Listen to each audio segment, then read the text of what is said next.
Magnegosyo gamit ang pera ng ibang tao. Kung ikaw ay nalilito at di mo alam kung paano magsimula sa iyong negosyo, ngayon isisiwalat ko sa iyo kung paano magsimula ng isang negosyo gamit ang pera ng ibang tao. Kung bago ka pa lang sa channel kong ito, ako nga pala si Roger Silvido at ako ay may halos na isang dekada ng experience sa pagnenegosyo. Pero bago ang lahat, kwento muna. Alam niyo ba mga boss na ang negosyo ko ngayon na Blue Arm Computers ay nagsimula sa pera ng ibang tao? Di nga. Bakit? Kasi nga wala talaga akong kapital. Di nga. Tapos yung negosyo kong napasukan kailangan talaga ng malaking kapital. Isang laptop nga lang sobrang mahal na, di ba? Yung business pala namin ay nagsimula nung kasagsagan ng pandemic. At ginagamit po namin ang pagpipresale para po makapagsimula sa pagnenegosyo. During pandemic kasi sobrang in-demand talaga ng mga product namin. Kasi during that time, yun yung nagta-transition po yung mga tao to work from home setup. Tapos marami din po yung nagsilibasan ng mga vloggers. At yung mga gamers din po nagsisilibasan din. Kaya ang lakas talaga namin during that time. Sabi nga nila, naghihirap daw ang Pilipinas nung pandemic. Di po yan totoo. Maniwala ka sa akin. Maraming ang pera ang tao noon So yun nga mga boss, since wala nga akong malaking kapital dati, so nagpapa-pre-sale na lang po ako sa mga kaibigan ko tapos sa mga customers namin. Yun talaga ang diskarte na ginagamit ko dati. And even up to now, ginagamit ko pa rin. Fast forward po mga boss, nagamit po namin ang technique na to para mapalago po yung business namin. And then sa awan ng Diyos po, sa ngayon meron na kaming 2 branch. So ano nga ba ang pamamaraan? Paano ka makapagsimula ng isang negosyo gamit ang pera ng ibang tao? Number 1 dyan is pre-selling or pre-order. So ito yung sinasabi ko dati sa last video ko po. Ito yung pamamaraan wherein nagbibenta ka kahit na wala pang produkto. Tapos kukunin mo yung pera ni customer, tapos yun ang ibabayad mo sa iyong supplier. Huwag ko kayong maniwala sa mga content creators / negosyo guro kuno at ina-advise sa inyo na dapat kailangan magsimula ng negosyo, dapat merong kapital. Hindi naman yun applicable sa inyo di ba? Kasi ang totoo naman talaga, kung ano yung meron ka ngayon, yun na yun. Pwede ka na mag-start. Kahit nga mag-offer ka ng mga services na alam mo, kung example, pagre-reband, yun, hindi naman yun kailangan ng kapital Or kahit na ikaw yung tagalaba ng mga damit ng mga kapitbahay mo, di rin yun kailangan ng kapital. Huwag niyong maliitin mga boss kung ano man ang serbisyo na iyong binibigay or ino-offer sa mga customers nyo. Kasi isa po iyang marangal na hanap buhay.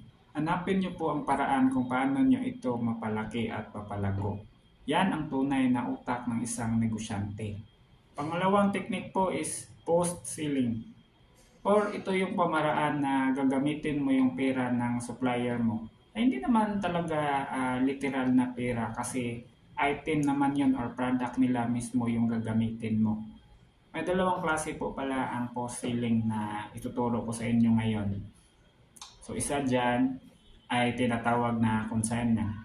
Ito mas maganda yung consignment wherein inilalagay ni supplier yung item nila sa shop mo or sa tindahan mo.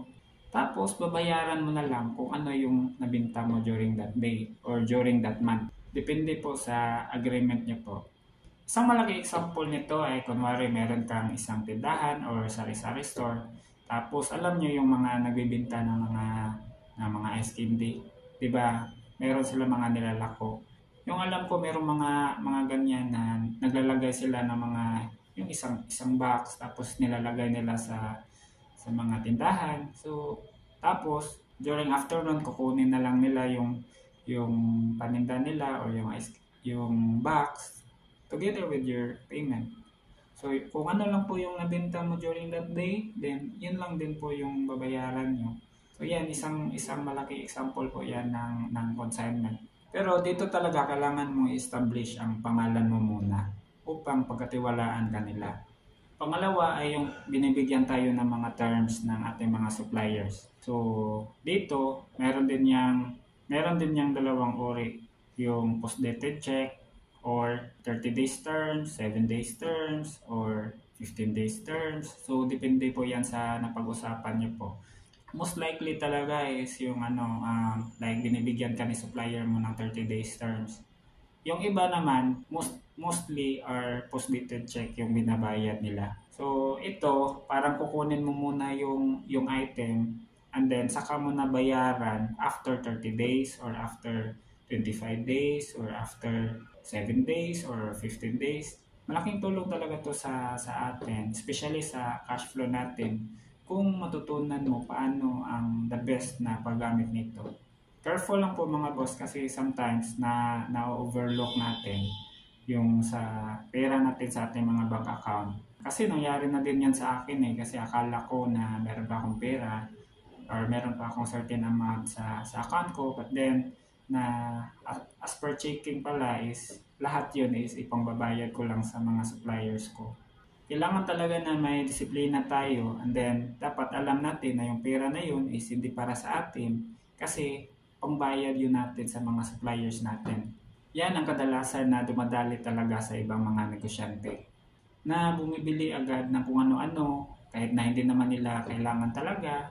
So for example, bumili sila agad ng bahay or yung iba bumili ng yung mga kotse. Yan, dapat may disiplina tayo dyan. Pairalin po natin ang tinatawag na delayed gratification. Saka na po yan yung mga gusto natin kapag meron ng enough na pundo. Sana wag yan mangyari sa inyo mga boss. Kailangan nating ingatan ang salitang tiwala between us and to our suppliers. Kaya takot talaga ako na ma-experience ko yung mag-bounce check.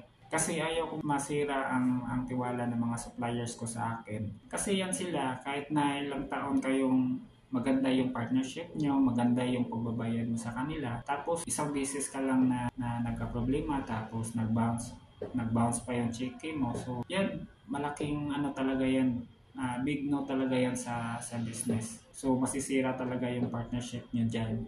Kaya ako talaga mga boss, kahit na ano mangyari, pag sinabi kong magbabayad ako during that day, kahit na may problema ako dyan, kahit na may problema yung cash flow ko, hahanapan ko talaga yan ng paraan. Kasi yun lang yung masasabi kong dignidad or pride ko sa sarili ko na dapat di talaga yan masira yung salitang tiwala sa mga suppliers natin. So kahit na ano mangyari, hanapan ko yan ng paraan.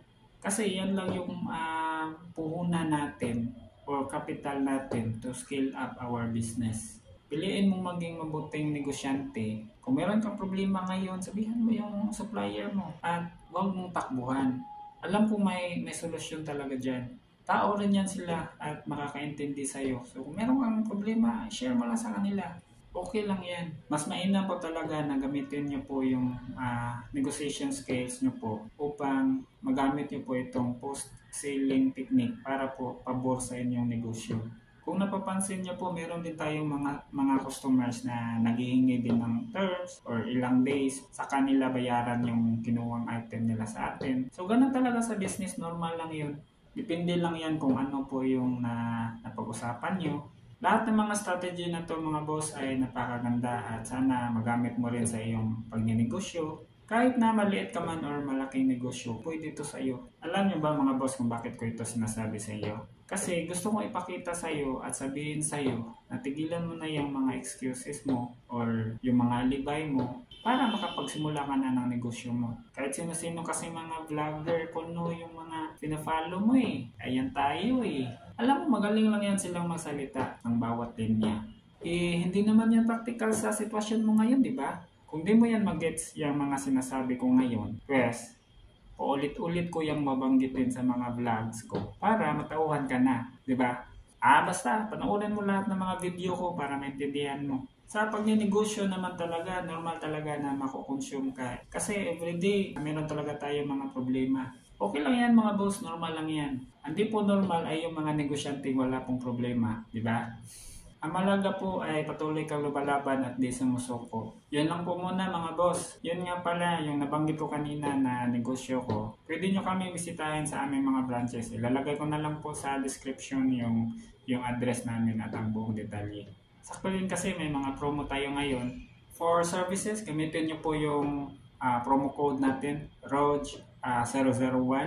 to avail po 50% off for our services only ha. So sa mga computer and laptops natin, meron din tayong mga ongoing na promotion ngayon. So pwede nyo i-check, baka may magustuhan kayo. So yun lang po muna mga boss. And always remember to always work smarter, not just harder. Takits mga boss!